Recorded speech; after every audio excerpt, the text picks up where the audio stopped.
Hey, everybody, and welcome back to the Chris Boss podcast. Excited to have another candidate with us tonight, Deanna, who's running for D220 School Board. And remember, guys, I'm putting this out there for anyone and everyone, no matter where your background is. If you're running for local office and you want to sit down and have a conversation, I'm here. Conversations don't equal endorsements, but we want to make sure we can do all that we can. I want to make sure I can do all that I can to drive out voter turnout for upcoming municipal elections on April 1st. We already know with it being close to spring break, that's going to be a hindrance. And statistically, over the years, the municipal elections have lower and lower and lower voter turnout than our general elections. And the number one question, or the number one thing I get when people say, hey, when I ask people, why aren't you voting? It's like, well, I don't know who the candidates are. I don't know who to vote for. So I thought, hey, let's use this platform. Let's get some exposure out there for people that are running, give them some tools and resources to get their name out there. And I opened it up to everyone, and Deanna reached out and said, hey, I think I'd like to talk to you, Chris. So we're here today. So Deanna, thanks for coming on tonight. And just who are you? Give the people a little introduction of who you are, what your story is. Okay. Hi, everybody. I'm Deanna Stern, and I have lived in Barrington for over 14 years. I have 4 children that went through, or some are still going through District 220. 2 are currently in college. One's at the University of South Carolina, and the other one is at St. Norbert College. I have one in high school, a junior in high school, and an 8th grade boy. I currently am a trustee on the Barrington 220 Educational Foundation. So I do a lot of fundraising for the school district. And prior to that, I was a PTO president for Barbara Rose Elementary. And prior to that, I was a substitute teacher, and I used to teach special education way back when at Stevenson High School, but I've taught at many high schools in the area, including Barrington High School, and many local high schools. So you've been a part of multiple school districts. You are in God bless you for being a fundraiser. It's what I do for a living, is fundraising for nonprofits. But and you've been on different boards. So you've actually seen how school boards operate. You've actually seen parental interaction, let's put it that way, with school boards. And you still chose and said, hey, you know what? I think I want to do this. Why would you put your name out there? Why would you step up and say, hey, include me in this, give me an opportunity to serve my community in this way for a unpaid position that tends to get some of the greatest flack of all elected positions here in our communities. Why would you do it? So originally, it wasn't on my radar. And I think people in the community came to me and suggested that I run for school board. And I was like, really? Why don't you do it? And I was like, oh my gosh. Well, and then I thought about it more and more. And I was like, you know what? I think I would be good at it because I've been in education for over 25 years. I work with administration all the time on a monthly basis. I'm a people person, so I've got a lot of friends in the community. I've made a lot of connections with parents from all of, my kids' friends, parents, and I'm a pretty good listener. I've had several people tell me that, they're like, you really listen, you really care. And so I think, I'm one of those kind of people that I would listen to both sides to everything. And I think I would be a good representation for the community, and that I would do a good job with all of my teaching experience and school experience. I mean, that's what I've done for over 25 years. Yeah, and I'm sure over these 25 years, you've seen some drastic changes, in both schools, curriculum, the dynamics with kids. What are some of those challenges that you're seeing now that maybe weren't there 20, 25 years ago? So I would say the biggest one is probably social media. So, the overuse of devices. I don't even remember what I taught at Stevenson. I don't even know if we had cell phones, or if they had them, they weren't using them. And we were on desktop computers. Yeah. I mean, it's good to have technology, but I think these kids are just on it too much, and maybe they don't know how to just communicate, by, whatever, writing a letter, or just, giving a speech, and just too much technology time, too much device time. And I mean, our school district recognizes that. And so they have this social media awareness committee. They are aware of it. It's not like I'm just saying it. And they have these 2 books that they're studying, and, they're trying to figure out, okay, how can we control this overuse of social media, and how can we create, a better student, a better learner, where they're more, paying attention more, and and then also mental health, not affecting mental health and things like that negatively. Yeah, I think Governor Pritzker in his budget address mentioned like banning cell phones and screens in schools. So is that along the lines of what you're thinking about, of what the school board needs to look into to address for your students? Well, so I know Barrington, like my daughter is a junior at the high school, and they have really come down a lot harder on not using the cell phones, during class time. So they're just being a lot stricter with it. They have to just put it away, put it in their backpack or whatnot. I know I talked to a friend that she works at Conant High School, which is District 211. And she said they don't, allow cell phones at all. I think they have those things where they put them in like a slot when they come in. There's like 1 through, and they put them in like number 1, 2, 3. They actually had that a while ago at Bartlett High School. But anyway, so I think they're coming down harder with that. And I know Indiana is like, they had like a no cell phone policy. I know our middle schools, they're pretty strict with it, but then my son tells me, "Oh, there's some, people go on their cell phone or whatever, sneaking it." Always, always. And yeah, so I mean, and I think there's a way that even when they're using their iPad, they can hook it up to their cell phone so they could still get like text messages and stuff like that. So it's just, it's just classroom control of too much device time, or like not paying attention and just watching YouTube or doing whatever, and not really like, not really learning. So Yeah, I just saw I think it was a TikTok or something somebody sent me about kids that would basically have burners or fake phones or like calculators, and they would go put them in the little slots that their phones are supposed to go in, but you're opening up the can of worms with that too, of the responsibilities with it, and now all the wearable technologies that kids have and that it's access and available to them. So I think part of it is the management of the technology itself, and I think the other part of it is the management of student expectations. What you mentioned that the board's reading a couple books. I'm off the top of my head forgetting some of those, but I know there's a couple of them out there, and they talk about this yeah, so I a actually lot. I can show you. Yeah, Okay, this one is called The Anxious Generation. that's the one. Yeah. And it says how the great rewiring of childhood is causing an epidemic of mental illness. So Yeah, I've like read most of it. And basically what he's saying in there is that, as parents, we are overprotecting our kids, just in everyday life, like when they go outside and who they hang out with, or what they're doing, and in life, we're overprotective. Like, where are you? What are you doing? Who are you hanging out with? But then when it comes to the social media and yep. we're like not monitoring that. And these kids could be on like pornographic websites, or just, having predators, and all that kind of stuff. A real social media bullying, things like that. So he was suggesting more unsupervised play, like when they're young, Absolutely. and not getting like you could get a cell phone, but not like social media and stuff Yeah. until 16. But that's kind of hard. I mean, Yep. like my son's in 8th grade. He has a cell phone, but he doesn't really use Snapchat. But I think he's more the rare one, and he does not have Instagram.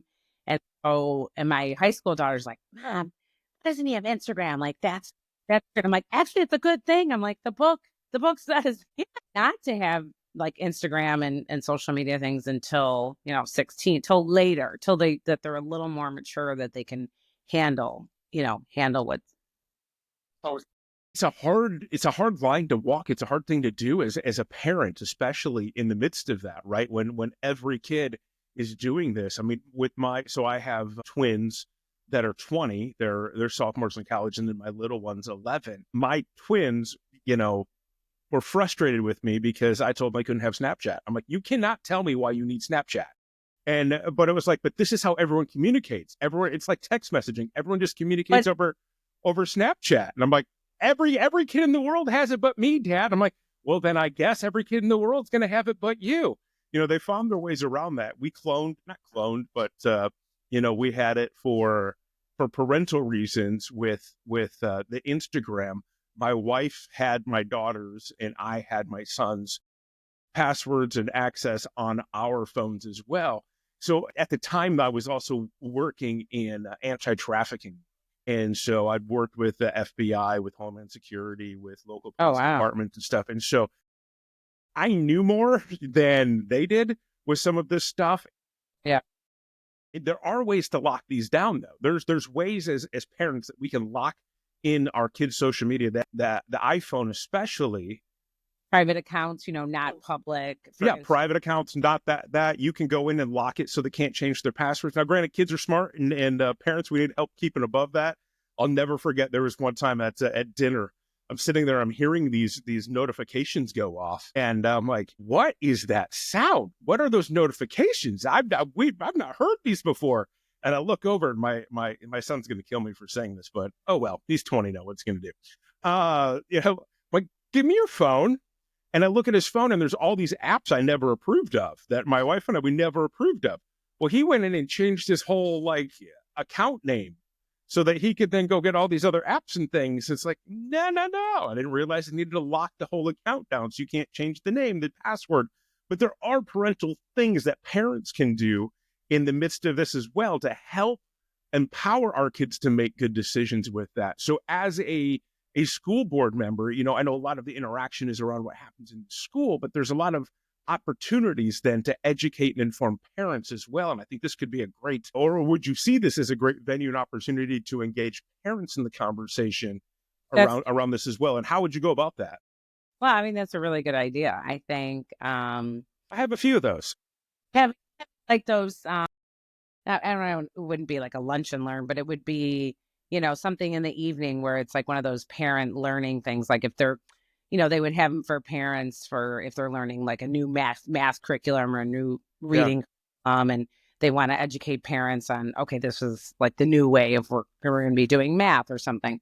So they could have a couple of those like, hey, safety of, let me teach you, or let's refresh you on how you can make your kids' devices, more safe and watch out for things. And I think that's actually a great idea. Thank you. Hey, I'm good. And I've got a guy, he actually does tattoo cover-ups for people that have been rescued out of trafficking. And his daughter, when she was in high school, had this idea of, all right, kids don't understand the risk of some of this stuff. And so she created a program. And now they go all over to different schools and teach this to kids and parents with that. Wow. It's definitely something that we're seeing a lot of, and it leads to that increased anxiety. It leads to that social hurt, and it leads to some of the mental illness challenges that our kids are facing. Because in Snapchat, you can look up and go, "Oh, look at everyone got together without me. Yeah. They're all over here, and I wasn't invited there." And so there's only so much time that you have, and only so much you can do, inside the school when most of this stuff happens outside of the school. And then as a school board member, how would you help craft some of this, or help teachers and administration craft some of these nuances to be able to help kids fully understand some of the impacts that this has in their everyday life? I mean, they always have professional development for teachers. So, which I'm sure after this social media awareness committee, once it's concluded, they have like different focus groups. And so I think with that, and that's one of the things, like if I get elected on the board, I want to make sure that they have this social media awareness group and, okay, these are the results. Now we're going to implement it. Well, how are we going to implement it? By having those, professional development for the teachers and staff.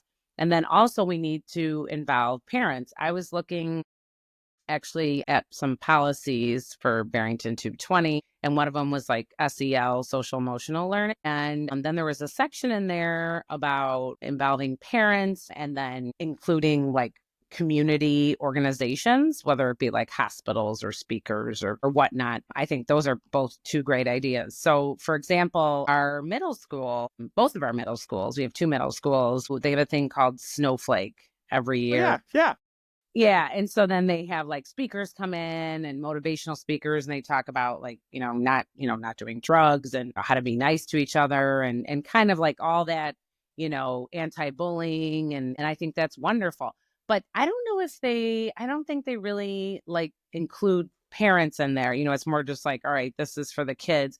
But I think if we bring in, it's kind of sounds like a hokey or whatever, like, involve the parents. Maybe they would do that more at the elementary level with parents, but when it's middle school and high school, like we can't forget, we're still raising them. We're still with day. So bringing them in more, maybe I don't know how that would look, but I think it's certainly very important just for, the mental health of everybody. I mean, like statistics of anxiety, depression, mental health. I've talked with different, local hospitals, and it's like it just keeps going up and up. And, certain people are, unfortunately, hurting themselves and having, in treatment centers, they have anorexia, just all these different things that are occurring, and they're occurring at a younger and younger age every Yeah. year. So, It, unfortunately. it's very unfortunate. It's very hard and it's very heavy with that, but it's also things that we can, I don't know, I'd say it's preventable, but we can shape a community around encouraging with that. And I think one of the positives to come out of COVID, if there were a few, like we got to look back, we're going to look there. There's got to be some positives came out of Yeah. that. Is parental awareness in what's happening and parental engagement in our schools. I think prior to COVID, it was more like, hey, we got good schools and everyone's happy and yay. Right. And, in the midst of COVID, all of a sudden we're going like, wait, what's going on? Oh, why is that school going back, but this school isn't? Why is this policy here, but not there? Why is this that? There was a lot of whys and questions being asked by parents that weren't being asked before. And so I think we capitalizing on that parental wanting to be engaged. But as we've said, they unfortunately, the school board bears the brunt of a lot of that, both positive and negative. I know. Right. We've unfortunately, I'm sure you've seen them as much as I've seen them of, the unfortunate school board meetings where the tensions are too hot and the kids are having to tell their parents to calm down and act like adults. Right. So as a school board member, and if let's say you're up there and there will be, it's just a given, it's inevitable, there will be contentious issues coming up here. How are you going to manage that? How would you manage those dynamics? So you said you're a good listener. What does that look like for you in a tangible there on the school board? Well, I mean, when you're in a school board meeting, so they have public comment, at the beginning.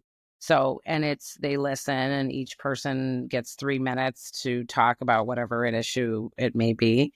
And then, it's not a conversation. So, I mean, as a parent, I get it why some people are just, heated about a certain topic. I mean, currently right now in our school district, there's a lot going on with special education. Some of it I don't really know what's going on because it's like, behind the scenes.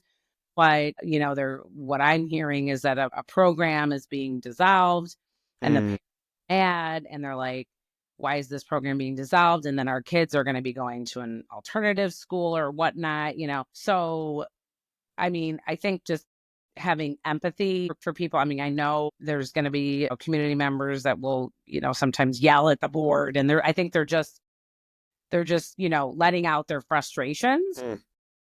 but listening to it, it's never a conversation, but I know that the board president addresses it. And then I think in closed session, they talk about issues, but I think it was a board member that told me one time, they're like, if one person in the community comes and, emails something, okay, but if it's like 3, 4, Yeah. 5, a big amount, you're like, all right, we need to pay attention to this, Yeah.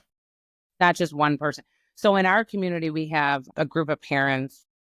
Oh, I think it was like 4 ladies that started this nonprofit, and it's called Scene. Okay.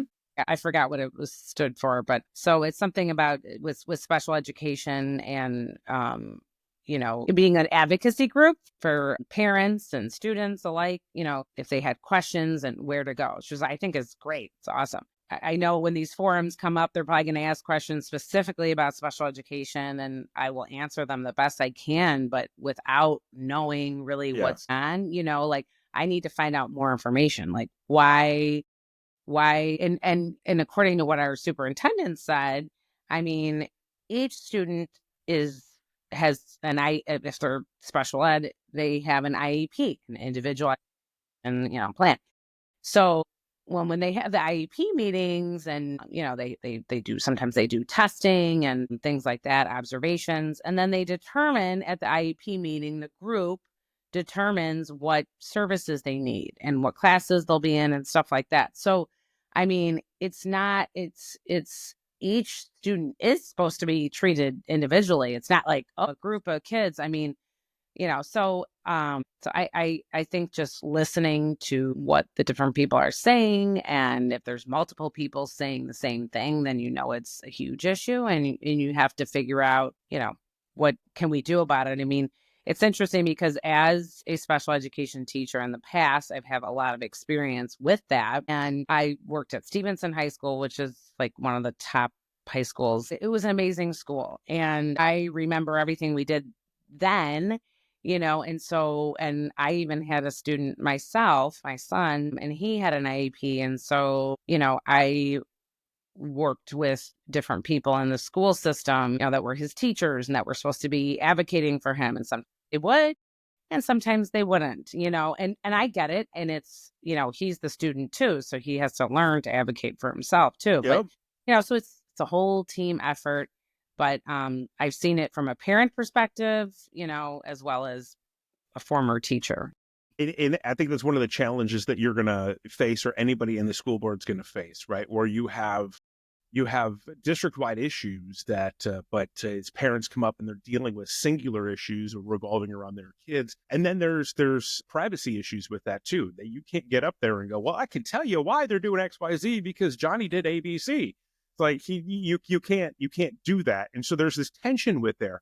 And I know communication and transparency is always a huge issue for taxpayers and when it comes to school boards and decision-making processes, but also holding on to privacy concerns when it comes to that too. So how would you balance that in being authentic, being real, being transparent in what's really going on, but also protecting the students, teachers, faculty that need that privacy with it as well?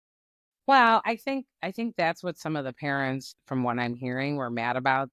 Felt that they weren't finding out about this from administration or whatnot, and they were maybe hearing about it from other parents. So they wanted that transparency up front. So maybe I don't know if it was. I mean, if you're a parent with a student with an IEP, they can send a blanket email out to all those parents with IEPs or FIRST, which is other health impaired. So, I mean, and just notifying them, what's going on, maybe send it out to all the special education parents, but usually, I mean, if they send out an email, I mean, they can hide the list, you know what I mean? And you don't see who else got the email. So yeah, you're not CCing everybody with oh, there's Johnny at Gmail. Like, yeah, you gotta BCC that, people. Right. There is privacy with that, but I think they, I mean, with special education, it's always about the least restrictive environment. So I think what I heard when I heard a couple of parents speak at the board meeting, they felt like, hey, my kiddo is not going to be in the least restrictive environment. It's, you want to get the kids with their average everyday peer. You want them to be in the mainstream, in the main classroom as much as they can, but I understand that as like a parent from the others, or a teacher from the other side. Okay, well, it's, you want to make sure that the student is getting the services and they're able to handle themselves in the class, and they're able to keep up with, taking notes or whatnot. And when I've been in the Barrington schools, I mean, there have been students that have been in mainstream classes, and sometimes they have an aide with them and helping them notes and stuff like that. So I've seen a lot of mainstreaming, and I've also seen like the self-contained classes as well. So I have seen it all. I said, well, when it comes to the communication and transparency, the other big issue that I think people have is around those lovely two words, property tax. With the school districts being the highest percentage of the property tax, uh, property tax revenue is coming out off of our property taxes. So every year, there's the like, where's the money going? What are we doing with it? And then I believe the district recently just passed another referendum too. To I'm not sure the total details of all of that, but I think there was around stuff with safety and I think a new like auditorium or something like that with the high school. That led to a lot of people in the community questioning, do we really need this? How is this really going to impact and affect our property taxes? When people can't sell their homes because property taxes are too high, in different areas, and in the Barrington areas being one of those as well too. So one, your thoughts on the referendum. I mean, it's done and over with, so it's not like you can change anything with that right now. And then two, your plans for transparency with how funds are being spent within the school district if you were to be elected. So, well, the school district has like a program or whatnot called Transform 220. Okay. So the most recent referendum that was passed was $64 million. And I did vote yes for the referendum, for those that are wondering. There you go. Transparency already. I actually voted yes for both referendums. The first one, that was the $147 million one, and then this one. But I will say, if I get on the school board, no more referendums. My 4-year term, no. Like, absolutely not. Like, no way. Because we've had enough. But our tax rate, I think it was like 14 schools that they looked at. We were one of like the lowest tax rate. I mean, don't quote me on the number, but I think it was like 4.6%, something like that. Even Lake Zurich was higher than us. There was like Stevenson. Yeah. I mean, so I think people don't realize that, but I think, people are like, oh, we have, if they've got a big house, $1 million house or $2 million house, of course they're going to have a lot of, high property tax because it's a expensive home. But anyways, if you had, I think they said if you have like a $500,000 home, this last referendum would just increase it by like, I don't even know, $250 a year, something like that. Don't quote me on that, but very, very minimal. It was like Starbucks money or something a year. And the prior referendum, there was no tax increase. It was like keeping it the same. So it wasn't like lowering the tax rate or whatnot. It was actually increasing it. It was just like keeping it the same. And what was the other part of your question? The Transform 220. So they're already like working on all that. I think they're using Pepper for all the drawings, architectural drawings. It's like Pepper Construction and DLR, I think it is. But they're going to go out to bid for all these other projects, which is great. And so, I encourage the community to go to board meetings. We have 2 board meetings a month, and go and listen. Or if you can't go, you can stream it. They're streamed, and watch and listen and see the updates. They also have like they have a website that's on the Barrington220.org website. Go there and you can, go under, the school district, and then there will be, Transform 220. So like we're very transparent about it. Like, this is where we are, this is when we're going to spend on this much, or we're going to start the auditorium, and, but that they are going to do, mainly it was safety and security, and they're building a new auditorium, but the old one, they want to keep it meanwhile, so that nobody, didn't have access to the auditorium. And then they're going to transform the old auditorium into like different spaces. One is going to be for like the band and orchestra, all that they could practice all together, because I was told that the practice rooms were so small that the entire orchestra or band never could practice together. And then the acoustics, kind of important for a band or orchestra to be together. And it was like they would tell me that in certain musicals and plays, like they had to take some of the wiring and make it go outside and connect. And I sat in those seats. I mean, they're from like the 1950s, 1960s. So I think it's about time to, but it was easier to build a new one and build the addition and not lose any of that like instruction time and stuff like that. So Yeah, I mean, it's always a challenge. It's always a, give and take with some of this. But I think I'm hearing this with everyone I talk to, right? When I bring up taxes and property taxes, it's always the justification of, yeah, but we're just this.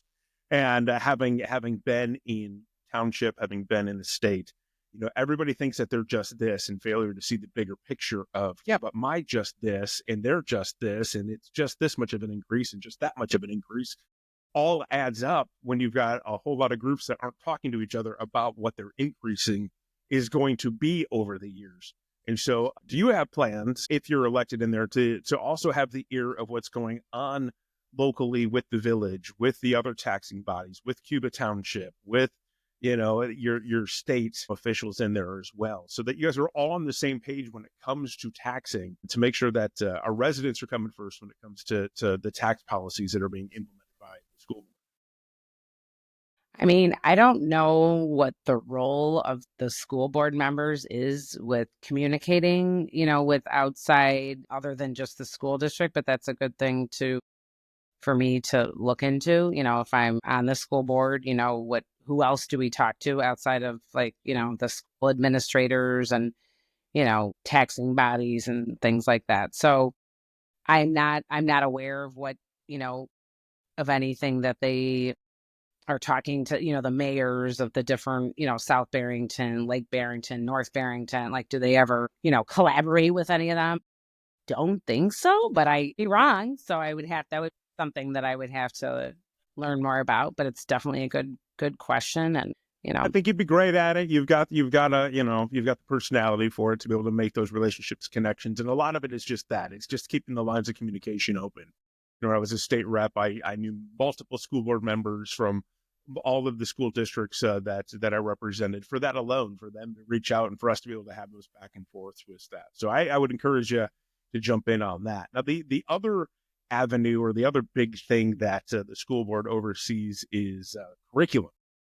And there's going to be some challenges coming up. It appears that our governor and our president are having a battle of which we are stuck in the middle of. And I think our schools and our school boards in particular is going to have the hardest time navigating, what does this look like when you've got a federal policy coming down saying one thing, you've got a governor saying, no, we're not going to do that. And then federal funding possibly being withheld or put in, and state funding possibly being adjusted because of all of these dynamics that we were thrown in the middle of, and we didn't ask to be in the middle of it. How are you going to navigate some of those situations? well, I mean, I would like to, understand, how much federal funding do we even get right now? Like, I don't know, so And whether it's direct federal funding or federal funding that's passed through the state. right. Yeah. Right. So, so figuring that out, and, does it really make a difference if we don't have a national Department of Education? I mean, I'm sure there will be some things that will be, there could be benefits, but there could also be definitely drawbacks to that as well. I think it's going to be a challenge for all of our local school boards. So the fact that you want to step up and even run is like, all right, great for you, because this would be one I would be sitting out. But no, we need great people to step up and do this. And the other side of this is, outside of engaging with the kids, engaging with the students, is engaging with the administration and the district leadership as a school board, kind of an oversight into the leadership. So how would you help guide them, hold them accountable, increase transparency, direct them in what you're hearing on the streets as far as what parents are really wanting, what the taxpayers are really wanting in their schools? Yeah, I think that's one of the things that I'm passionate about, because I've been on the other side. I've been in the schools. I've been in our schools, mainly school, but I've been in some of the elementary schools as well. So I've seen the culture. I've seen, great teachers. I've seen, some aides maybe that assisting as much as they should or whatnot. And, I'm the kind of person that will say, hey, could you, why don't you work with that student? Because I'm going to be over here working with this student. I have no problem, asking for people to kind of step up and do what they're supposed to do. When I'm planning something, so like last year I was in charge of our 25th anniversary celebration for the Educational Foundation. And it was a big event. And we raised over $300,000, by the way. Hey, And we redid some fine art studios. Anyways, but you're controlling all these parts. You're controlling marketing and you're controlling getting sponsorships and this and that. I would transfer the knowledge and my experience with that into administration, like especially with special education. I mean, I know what I know because I had the experience. I was in a good school district that was effective in having case managers that worked with students for several years, multiple years, and they were very good about communicating with the mainstream teachers. And I kind of see a little lack of that at Barrington. And so that's one thing that I think I could shed light on. And just in talking with administration and the superintendent and, giving my perspective because I've lived it. I also had a student at the school and I've, been in the classrooms. So it's kind of like three different perspectives. So, and I think another thing too is the superintendent, for example, like I feel bad for the superintendent because they're like the spokesperson for everything. And so when I watch these board meetings and stuff, I mean, Craig, I mean, he's, whoever the board or the superintendent is, I mean, they basically you're responsible for everything and they have to answer, they're like the CEO. they're the top. Everything stops with them, good and bad.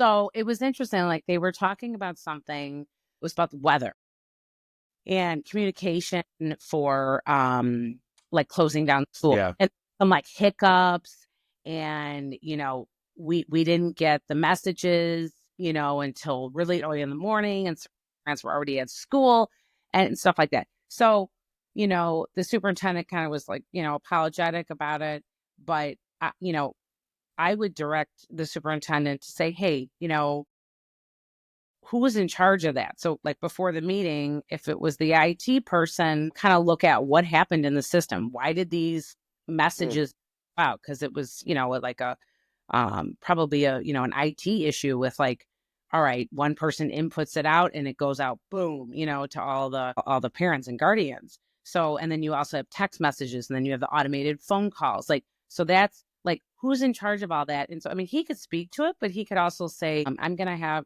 whatever, Mr. Joe Bob. Love Joe Bob. Yeah. Yeah, great guy.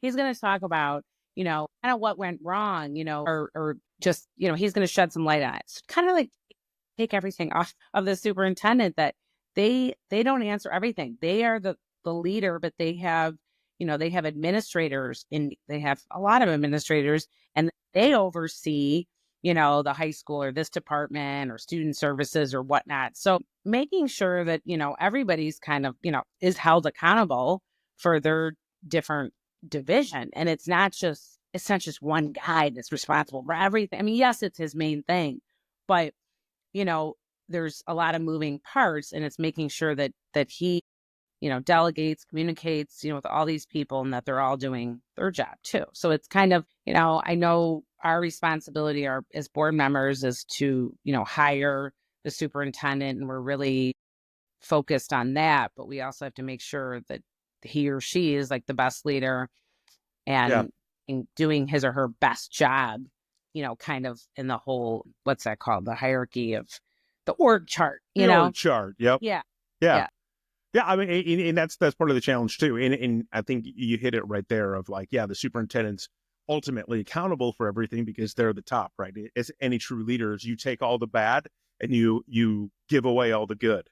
Anything good that happened didn't happen because of you. It's all on them. They're the good. Anything bad that happened, it's all my fault. I did all the bad. And I know it's with that. I mean, the superintendent is not the only, he's not working, in a bubble. I mean, but we, the board is responsible for overseeing all of what happened. Like we're like the check balances. That's how I look at it, and we're making sure that everything's, happening correctly that's supposed to be happening in the school Yeah. district. And, And if something doesn't happen right, then you want to know that it didn't happen right, and you want to be able to address why it didn't happen right and make the adjustments so it doesn't do that again. Similar to, I believe it was Barrington, where there was like a fake letter or something that went out about. yes. And this is funny. You're gonna laugh because actually I was the one that not I didn't send the You fake. sent the breaking news. We've I so my daughter told me about it. She's like, "Huh." She like screenshots it to me. She's like, I'm like, that's kind of weird. Why is it? It looks, why is there not like an icon in there? It didn't look like an official email. But I was like, and I'm like, well, just ask your friends. So then she asked like a bunch of her friends, and yeah. this, yeah, we all got the email. So what did I do? Yeah, I sent an email immediately to Craig, the superintendent. I forwarded the email and I said, hey, this email's going around. I don't think it's true, and then he responded and said it was false.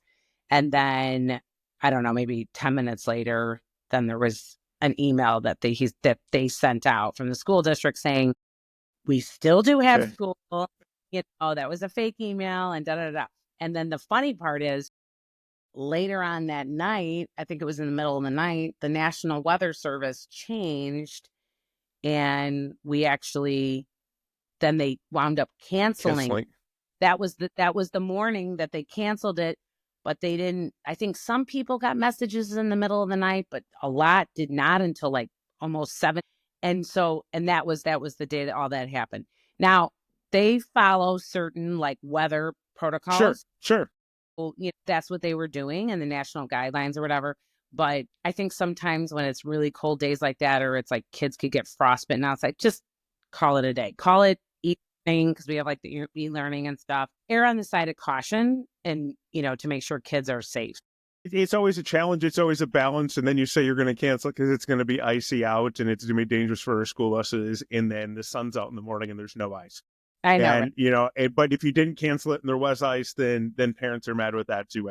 You've got to give, as parents in the community, we got to give grace to this. It's, if the weathermen can't predict it with 100% accuracy, then you can't expect your school district to follow that with 100% accuracy too.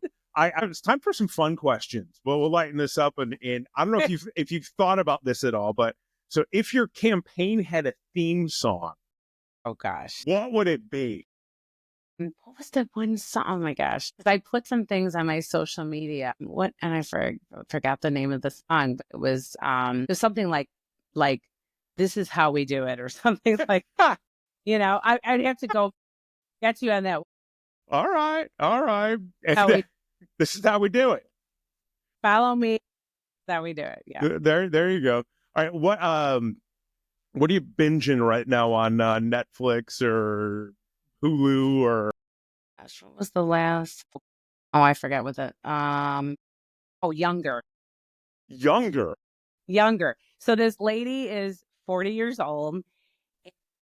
She is divorced, and so she needs to get a job, and I think she was having a hard time getting a job, so she pretends that she's younger and literally like goes in and she's posing as this like 20-something-year-old. I'm like, good for her, and I could pull it off. No, I can't. So it's cute. I was like, oh, I like to watch like just lighthearted, mindless things that are just happy.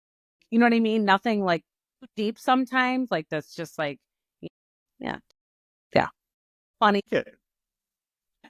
Yeah. What's your go-to coffee order? I actually just like regular, a regular cup of coffee with cream, 2 Splendas, maybe like, a flavor in there, vanilla or something like that. But I, sometimes I just like the old school coffee. And I like Starbucks, but sometimes I like Dunkin' Donuts better, actually. Dunkin' guy. If I'm getting, I only drink black coffee, but oh, that's good. Yeah, and cheaper, and like I'm not a big sugar sweets guy, but like black coffee, Dunkin'. If I have to get through drive-through, prefer to make it at home. But black coffee all the way. Now I used to do like even like the cold black coffee during the summer, but good cold brews like vanilla cold cream brew. Those are really good, really good. Yeah, I've transitioned now. I'm fully embracing old guy life. I'm like I need my hot cup of coffee in the morning, whether it's 120 degrees. And do you do Keurig? Below. like a pot of coffee? I do a French press. I've been doing that for quite some time. I was doing like a pot, but then I would drink the whole pot because I couldn't let it go to waste. And so yeah, no, I have a French press that I've used off and on for the years. So like that's just Yeah, enough coffee. but I don't know how to use it really. I should. Oh, we'll do a whole other video on how to use a French press. That's fantastic. Okay. All I right, like. this one came up. I did like fun questions to ask in an interview. I'm like well, I'm going to throw this out there. Zombie apocalypse scenario. What's your survival plan? Oh gosh. Oh, I remember. Well, when it was COVID, I mean, I was like, all right, the stores are closing down, everything. I'm like, I need to learn how to like grow food, Okay. So I started a garden and I was like, cooking more and just being a lot more healthy with that. But that would be my first thing is how am I gonna, what are we gonna eat? Of course, me, I'm always thinking about food. Yeah, I guess safety. I mean, I don't know, just go in my basement and hide in there. Having water and food. So you could Water, food in the basement. That works. I like it. All right. Last one. If you could master any skill instantly, what would it be? probably singing better. So I mean, Okay. I'm a decent singer, but I would love to like if I could master it and be like a famous country singer, I would love it. That'd be awesome. Country's the genre. Yeah, because that's kind of what I can sing Okay. well with my voice.